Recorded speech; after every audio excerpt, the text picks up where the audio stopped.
In front of me is XIAOMI Pad 8 Pro, and today I would like to show you how you can rename it.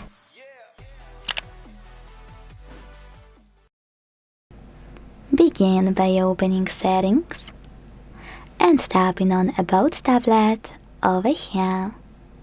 Then select device name and type in whatever you want to,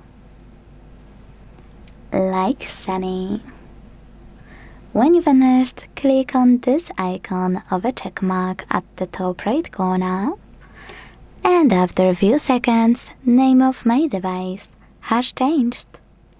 Thanks so much for watching. If you enjoyed this video, leave a like, comment and subscribe. Bye!